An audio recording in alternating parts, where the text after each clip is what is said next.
In this video, I want to talk about how you can start investing in ETFs to build passive income. And this is one of the slower ways of building passive income. So if you're trying to make a quick buck, then this is probably not going to be working for you, or you won't like this idea. But if you are interested in building passive income that's safe and reliable, then stick around to the very end of this video so you can hear all about it. And when I say slower way, I mean this is going to take you decades and most likely over $1 million in investments. Now, I'm not going to be telling you to invest in Bitcoin or to do day trading, as those are much riskier investments. And when I say build passive income with ETFs, I don't mean that you will need thousands of dollars or even hundreds of dollars to start. You'll be able to start your passive income journey with as little as $10, and you should be able to afford $10. Now, I want you guys to comment down below and let me know what you already know about ETFs and passive income. Do you already invest in ETFs, and is getting passive income your goal, or do you think this is a good idea? Let me know in the comments down below. Also, if you're new to the channel and you're watching one of my videos for the very first time, my name is Ian, and even if it's not the first time, be sure to give this video a thumbs up. I'll really appreciate it, and that's how these videos get recommended to more people. And also consider subscribing to this channel, and this will allow you to get the updates of when I post new videos here every day. And yes, you heard that right, I post a new video here every single day on YouTube. So if you want to get daily content on personal finance topics, be sure to turn on all notifications for this channel. So previously, I made a video talking about the differences between ETFs and index funds, and I also explained what they were in that video. But in case you weren't around then or you didn't get to watch, I'll break that down once again.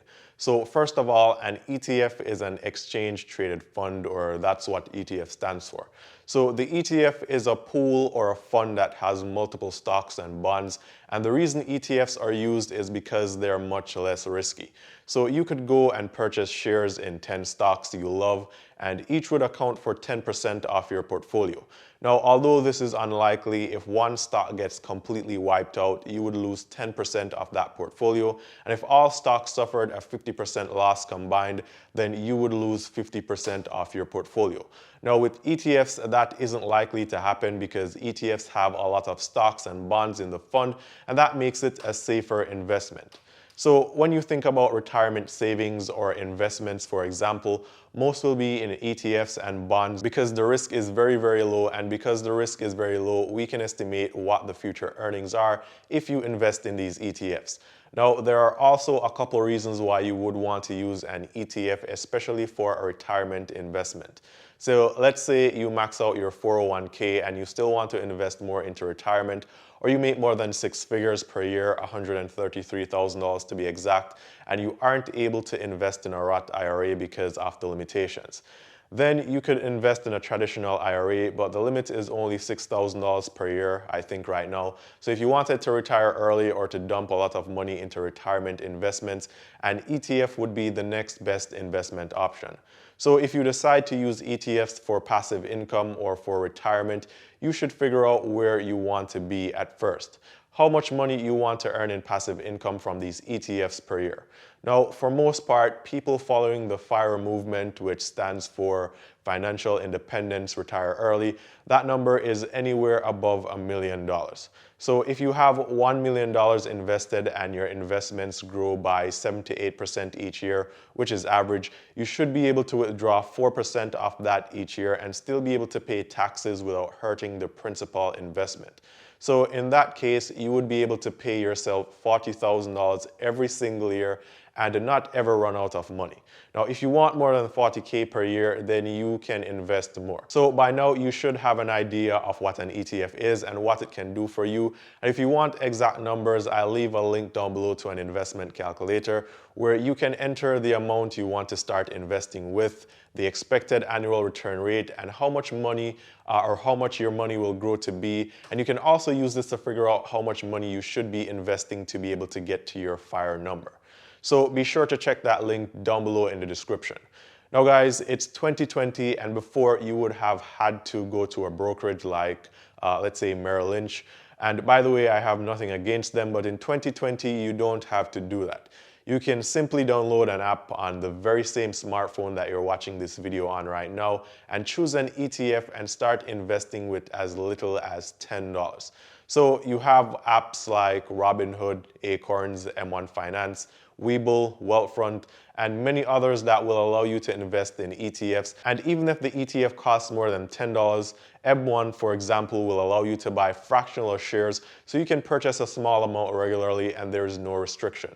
Now, since I brought up all these apps, if you want to use one of them, you can check out M1 Finance and WEBULL, and those are the two I use. So I have links down below to them where if you sign up using the link, I get either a free stock or money to purchase a free stock, and you'll also get the same thing. Now, before these apps came about, you would have had to use a brokerage, and this prevented a lot of people, especially younger people, from investing because you would need $500 or even $1,000 to be able to open an account and start trading, and you wouldn't be able to buy fractional shares. So if you wanted to buy Tesla's stock, for example, and it was trading at $1,500, then you would need $1,500. So now you no longer have these limitations and everyone can get in.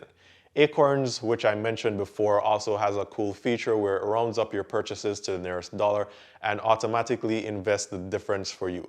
So these apps can and will help you to get started in investing with ETFs, and if you use the calculator that I mentioned, you should be able to determine just how much money you need to have to be able to get the passive income that you desire. So after using that calculator, you invest.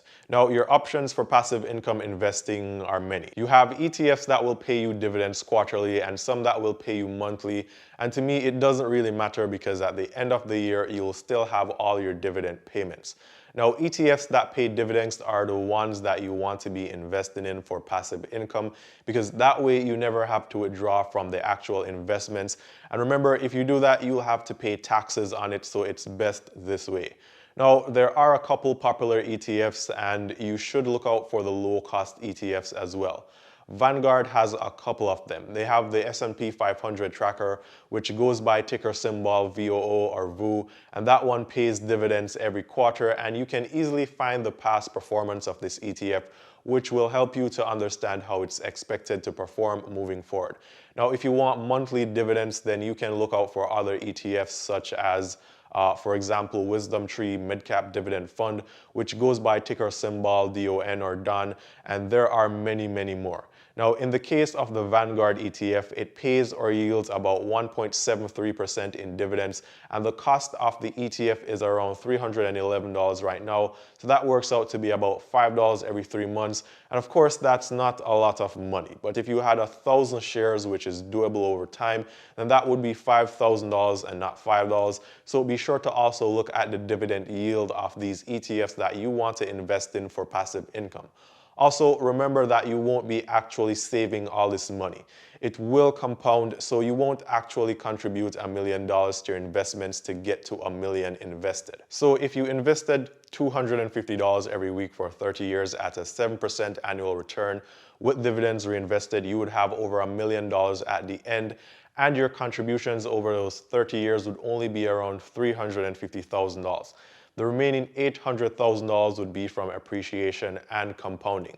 Comment down below and let me know what your passive income number is or what you're working towards and which ETF or ETFs you'll choose to help you get there. Now, ETFs do come with downsides, and one downside is that it's low risk. So being low risk is a pro and also a con at the very same time. It's a pro because your money and investments are safer, but it's a con because you're not taking much risk and so you're potentially missing out on higher rewards. So let's say you invested in an ETF 2 years ago and you invested $100,000 in that ETF. If you got 8% in returns each year, you would have made about $20K in appreciation. Now that's the safe way. If you, however, invested $100K in stocks such as, let's say, Tesla, for example, you would have had 7 or 8 times that since Tesla moved from about $50 to now $400. So $100K would now be worth $800K. So this just then really depends on if you want to grow your money slowly and safely. And if you're doing this for retirement or if you're trying to retire early, I personally would go the slow, safe route because stocks can go down easily, just as how they can go up easily. I also need to mention that with ETFs, usually when there is a stock that's in the pool, like in the case of the Vanguard 500 Index Fund Tracker, that doesn't perform well, it's removed and replaced by the next best stock. So unless the entire market comes crashing down, the risk will always be very low. So be sure to use that calculator that I've left down below to see how much you need to be investing to get the amount of passive income that you desire. Now, I hope you guys found this video helpful, and if you'd like to see more videos just like this one, be sure to give this video a thumbs up, as that's how these videos get recommended to more people and can potentially help someone out, and I'll really appreciate it. And also guys, don't forget to check out some of my other videos here on this channel. I have many videos on credit cards, banking apps, savings accounts, investments, and of course, ways to make money. Also, don't forget to subscribe and be sure to turn on all notifications for this channel, as that's the only way you'll be able to get the updates every day when I post videos here. And yes, remember, I post a new video here every single day. Now, I'm leaving links down below in the description to free stuff, free cashback offers, and free stocks, so be sure to check all the links down below in the description for free stuff that you can get. Now finally, if you haven't already seen my other videos reviewing the best investment apps for this year, I'll leave a link to that video here on the screen. Once again guys, I hope this video was very helpful. All the best with your investments, and I hope to see you guys tomorrow.